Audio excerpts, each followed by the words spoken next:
Well, good evening, everyone, and welcome back to Discover Your Intuitive Self. I'm your host, Brenda Reading.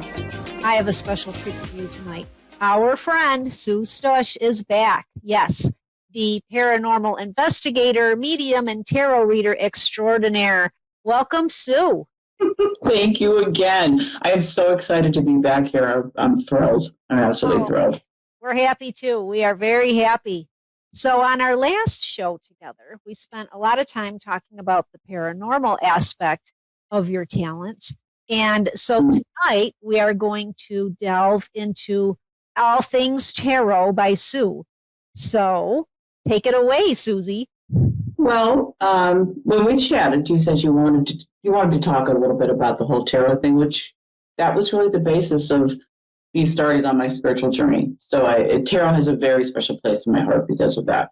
I mean, I might branch off into other things, but tarot really does stick with me the most because that was like my baby step into it. So I don't know what level everybody is who's listening. So our little tidbits are going to be like for beginners and then intermediate and maybe not exactly advanced because I think that no matter what you do, you're in a constant state of learning, as you should be when you're doing a spiritual unfoldment thing.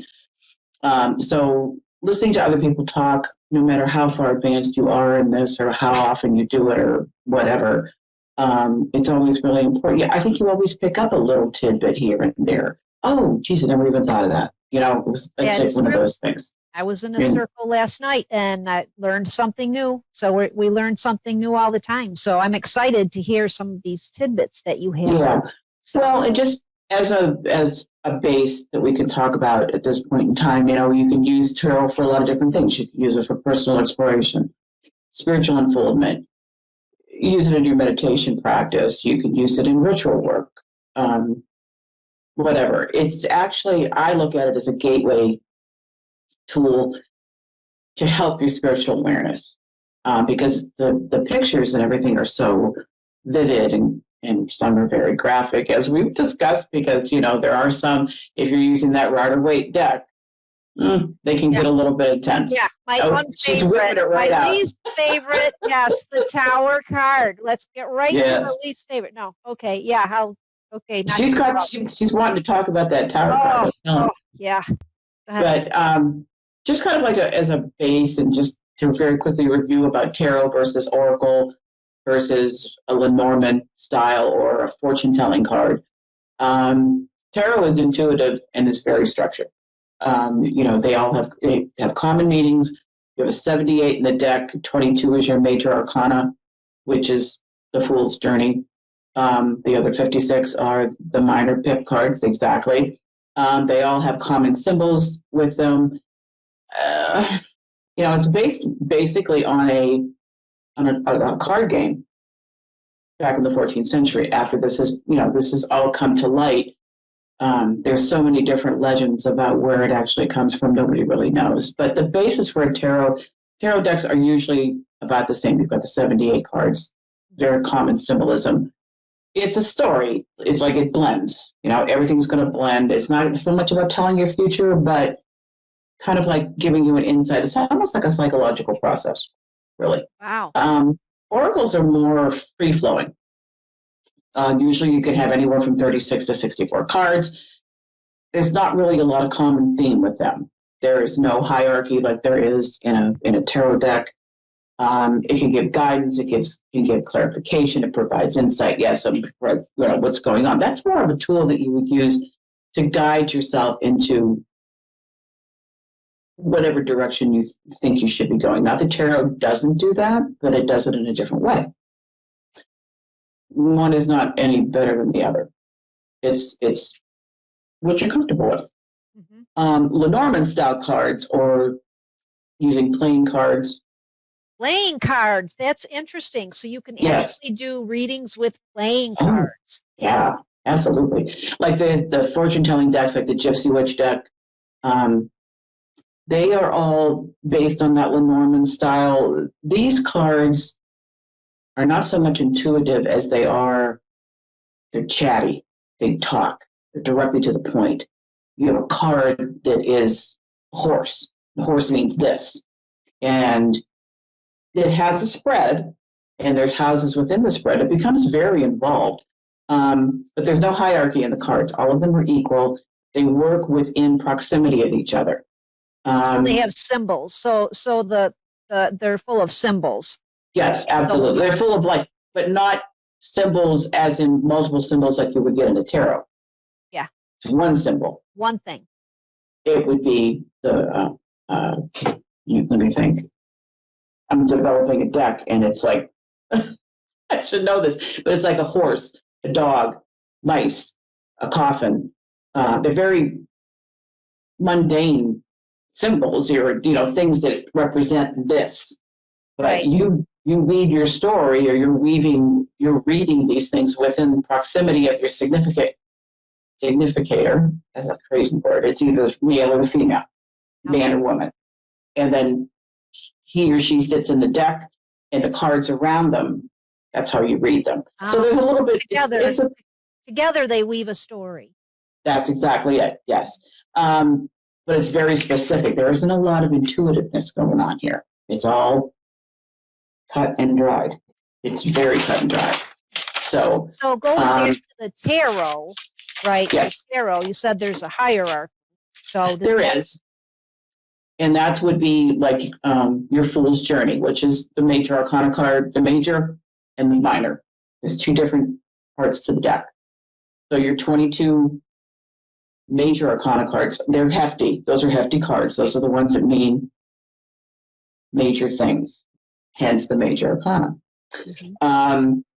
The Fool's Journey, that's a tough one to start. I think I started with trying to learn those first. Laying them out in rows of 7. And then you can look at the cards, so you have 7 and 7 and 7. So you lay them out, I think it's 7, but when you lay them out, you can see them all in a grid. And you can look down and look across and see the different cards that have like similar symbols on them. And that's another thing that, like, when you're a beginner, you're going to want to start to get a book that you feel very comfortable with, which gives you the traditional meanings, and a blank journal, and start your own book. This is the traditional meaning, and then you can start with that as your base. And that kind of gets you familiar with what those basic meanings are for each of the cards. So when you say 777, are you talking about like the wands and the swords and the... No, I'm talking about the 22. I'm just talking major arcana. Oh, okay. So the 22 of those, all right. You're going to lay them out. So like, for instance, like the magician would be one of the major arcana. So anything that had a name, I'm assuming that everybody who's listening knows this part pretty much. Don't assume. Assume no. I'm sorry. So you're going to put them in order. Learn your Roman numerals, because you're going to need to do that. Leaving the Fool out, he goes on top. But if you lay them out, there's your magician and your high priestess, all of these things, you're going to name them out from 1 to 22. So you can actually look at them and kind of like study the symbols on those, see what they have in common with each other, check out colors. They each have an astrological sign that is associated with them. That's just so much information. It's absolutely overwhelming. Yeah, and these major arcana cards. I mean, there's so much going on in the cards. Oh my gosh! I'm looking at them. Like I was the magician. We just held that one up, and I mean, there's so much. There is the wand, the sword, the cup, and the pentacle on the table. So you have everybody all in one card. So you have to ask yourself all of these questions. So what does that mean to me? What does that mean? He's whipping all of these things up all together. He's got all of the power of all 4 of those suits together. So this guy's got it going on then. He's got it going on. Yeah. He just needs to know what to do to make it go on for him. So it's all of that stuff. But if you get those basic things down and start making yourself a journal, and then add to that journal, okay, this is what I think it means. So when you start with 1 card a day, pull a card in the morning, jot down what you think it means. And as your day goes through, make it a practice at night when you're, getting yourself ready to retire, look back on your day and then compare it to what happened to that card. And kind of keep a little journal. So you can say, oh, that's what that means. So that helps you build your base of association. Okay. So that you don't every have time to you read. Yeah. No, every time you read, you're going to trip across something that you've never tripped across before. I guarantee it. It's just because there are so many different ways to look at them. It's like it really gets overwhelming. There comes to a time where you have to just put it down because you're going, oh my God, my head's going to explode. So it's like the little book. Like, let's just say that if our viewers went out and they said, okay, I'm going to order one of these Rider Waite tarot decks, which I actually got for when you came and taught tarot at our center. And that was a fabulous class. There's a little book that comes with it, and it's so small you actually need a huge magnifying glass to be able to read the print, or maybe it's just our advanced stage. But either way, I mean, there's a little book that comes with it, and so it gives you, a generalized of what they all mean. But what you're saying too is to take the time to spend with each card and see how it feels to you. Just and if it makes you feel better. Yeah. Exactly. Oh yeah, you want to tap into that, meditate on that card. You don't have to. It doesn't have to be a long time to do it. A couple minutes will do it. Once you get into the groove of it, if you have a regular meditation practice, they actually have. You could buy a tarot deck that you can color. Really? Yes, and you can color the deck out, and you can kind of like familiarize yourself with all of these little details that are on here by coloring them all. So that's a really good exercise too. Wow.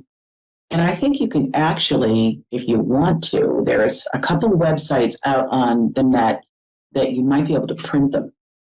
Oh. So you can, buy the actual deck itself, but print the black and white, coloring pages. I think they're out there someplace. I'm pretty sure. But if it's easier, I would recommend that you start with the major arcana, get yourself familiar with them, and then take the wands, take the cups, take the swords, take the pentacles by themselves, lay them out, because you're going to start to notice that progression with each one of the suits. And while you're looking at them, then you can start, write in your journal and say, oh, this is what this one, we want to start with the swords, 2 or ace, 2, 3, 4. And once you get those basic ones down, pull yourself back and look for another book that is a little bit more advanced. You don't get any better than Rachel Pollack. She is the I Ching of tarot. She will take you down every rabbit hole there is to take down in the world of tarot. She's very good. Takes a little more of a psychological process with it, does a lot of Kabbalistic references to it. Mm-hmm. But I mean, she's really, really very, very good. She has it's the 78 degrees of wisdom. And then there's a follow-up to that with just the minor arcanas, which is very, very helpful, because that and the court cards are going to make you crazy. So make friends with the tarot, make friends with your court cards, make friends with those difficult cards like we were talking about. Yeah. Because 9 times out of 10, if you look at the cards that make you feel uncomfortable or that you're uncomfortable reading, it's because of you. Those cards make you feel uncomfortable. Yeah. And you got to get over that. So you're not tainting your reading by your own feelings. And I just figured that out not too long ago. I told you I had gone to a workshop. That was another thing. I mean, I've been reading tarot for, 15 years. And I went to a workshop, and this guy, we thought we were going to be talking about regular mundane stuff about tarot. Absolutely not. We're talking about you and how you feel. And you pick out that card in the deck that makes you feel uncomfortable, that you don't like to read. Right. Why does that make you feel uncomfortable? Because that's the reason you're having difficulty reading it, is because of your own feelings, not because of the actual card. kind of like removing yourself from it. It was great. Wow. I thought I had like 5 years of like therapy, Yeah. like 2 hours. It was great. It was like, Wow. oh yeah. So, what I want to say too about the tarot, and just like any other divination tool, right? Gateway Right. tool, whatever you want to call it, Sure. there's this whole process, right? And there's all these different spreads that you can lay out. Then the spreads help you tell the story, help you weave the situation, right? Right. And help you weave where your client should be going with this. But the piece that I find really, really interesting is just that, to me, is in common with the oracle cards and any other divination tool, is that it kind of all works on our vibration. Absolutely.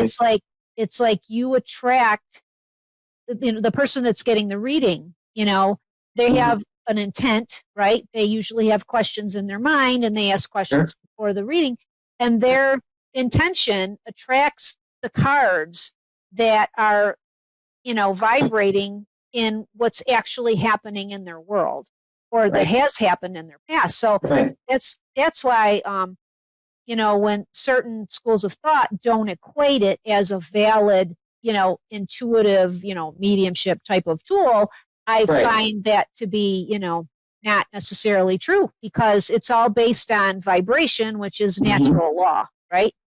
Well, and I got to be honest with you, I would have been the first one on that bandwagon. That when I'm reading tarot, I'm on a psychic level, which I am. Yeah. And the more I read and the farther I advanced in the mediumship world, the more they started to encroach on each other. Mm-hmm. They started to, okay, I'm reading, and then all of a sudden I've got stuff that's popping in that has nothing to do with the cards on this table. It's like, okay, who is this? And it's like, now it's like I'm almost kind of asking for it. So when I lay down my cards, and it's just like, yeah, okay, if there's anybody in the neighborhood, you got something to say, just anybody hanging out? Anybody hanging out, come on in, it's a party. So, and it works. I mean, it has started to work for me, which I really didn't think I would ever do that. But I have evolved into something different. So I'm really pleased about that too, because I needed some type of a bridge between those two processes somehow. Right. So yeah, absolutely. So, and I think that, once you know those traditional things and you're ready to like lay down those cards and say, okay, don't overwhelm yourself. Don't start off with that Celtic cross. And the Celtic cross is not the only spread out there. Start off with a little 3 card, 3-card spread. That's what I do. Past, present, future. It's not always just the past, present, future. It can be like meshing itself together and telling you just one thing. It doesn't have to necessarily be past, present, future. Go to 5 cards, then go to 7 cards. If the Celtic cross looks a little bit too overwhelming for you, find your own spread. Once I started reading, then it was just like, well, maybe I don't want to do this for this person. And a lot of times I'm not going to know what spread I'm going to use until I actually sit down with the person. It's just like, okay, intuitively I know that I'm not going to do it that. You know what I'm saying? And so it is more of an intuitive process that way for me anyway. And once you start to add cards, you can practice your flow. You practice it like, reading left to right. If you have a line. If you don't have a line and you made up your own spread, then figure out which way is going to make sense for you. Which way is this going to, which way are you pulling yourself? But a lot of the times when I'm doing a reading, and now it's almost every time, I end up doing a Celtic cross, but I'll leave little piles on all 10 of the positions. Mm-hmm. So if I'm done reading that first card that I flip over and I don't feel I'm done, I'll just take them all off and flip the next card over. So I have a whole nother new spread that'll continue that story on or provide clarification, or if your sitter wants more advice on this or wants, something in that area. So you you can always pull actually, more cards. I'm just visualizing this, in my mind. So you have Mhm. the spread out in front of you, and you've already vibrationally chosen those piles to match Mhm. with Right. those cards, right? Mhm. So Right. it's like it's not like you just keep the rest of the deck in your hand and then start flipping No. over cards. No. You've already put those Yeah. where they belong Mhm. vibrationally so that the story is cohesive, Right. whatever it's going to be. Right. I find that fascinating because once again, it's just, natural law, so you've gotten this whole story Right. put together for the person that's coming Mhm. to see you. And of course, nobody sees the cards, but the universe is taking care of it for you, Exactly. And to be honest with you, I have no desire to hang on to the cards. I don't want to gather them all up and then put them back out again because now I'm going to lose my train. You know what I'm saying? I'm going to lose my role. Yeah. And I do keep a small pile left over on the side. I don't know why I just started doing that, but I don't know if this may be like a no-brainer. I've never been in a group with other tarot readers to share information, so I don't know if maybe this is like a commonplace thing that I just thought I thought up and I didn't. But that process works really well for me. It's there. Maybe you should start a Facebook group for tarot readers so that they can, Right. Yeah. share that with you. In the land of COVID, we're kind of like, starting to poke our heads out a little bit. That might be something that I would really enjoy. I do. I like, connecting with other like-minded individuals. And like I said, everybody's got something to learn. Right. No matter how everything, there's always something there, this little tidbit that you didn't think of or that you missed in the book or that somebody else thought of. And, you always, a good reader and a spiritually enlightened individual is going to want to share with others that want to learn. Absolutely. It's mentoring. And I think it's very, very important because that's how the skill gets perpetuated. So I think that's very, very important. And there's always the point that you're usually reading for everyone else. And it probably is very nice once in a while for someone to read for you, right? Yes. Yes. Yeah. So that's also nice. It is very nice. And I think I realized this. I don't know if I relayed the story to you or not. I think I did. I had a couple of ladies who come on a regular basis. I haven't seen them since COVID, but I find out later, they're coming like every 3 months because I told them you can't come more than 3 months. It's just much. And so they're coming back. She calls me every 3 to 6 months. Yes, we're coming. Can we have an appointment? Yeah, sure. So they come. They're just darling, and I call them the hens. But then I find out that they both read cards, and they're coming to me for validation. And I'm like, what? Because you're the I Ching. You're the I Ching. Oh, so, my Lord. I was just, if you would have nailed my head to the cardboard, I wouldn't have been more surprised. But anyway, I had got the one lady told me that she read with playing cards, and I had never been read with playing cards. And she said, may I do this for you? And then we'll exchange readings. And I'm like, oh my God, this is a real treat. Yeah. And right? She was very, very good. She was incredibly good. Yep. Very, very good. I had a great, that was a great session. It really was. So we have about a minute left. And so you had said possibly some websites that you could send people to. Yes. I mean, if you're a beginner tarot, and even if you're not, biddytarot.com, I think it is. Yes. And Eclectic Tarot, they are both websites that I started with. They're both very good. I really enjoyed them a lot. Like I said, hold on. And she's gone. Disappeared, and I'm back. Yeah. This is Rachel Pollack's book. Actually, I don't know if you can see this, but can you see it? Little way the other way. There we go. 78 Degrees of Wisdom. Yes, and you can see mine is in a 3-ring binder because I literally broke the binder. I guess you did. Yeah, and I was just sick about it. So, and this is like a follow-up book. Tarot It's Wisdom. Tarot by Wisdom. Rachel Also, Pollack. Yes, Amazon, yes. right? Or anywhere else. Anywhere else. And the other one is somewhere here that I can't find it, but here it is. And this is the other. It's just the. Oh yeah, 78 Degrees of Wisdom. This is just the. Yeah. So thank you, Sue Stush. Thank you for joining us tonight. And people can find you on Facebook, right? Susan Stush. And everyone just have a great week. And we'll see you next week. Thanks, Sue, so much. Love you. Good night.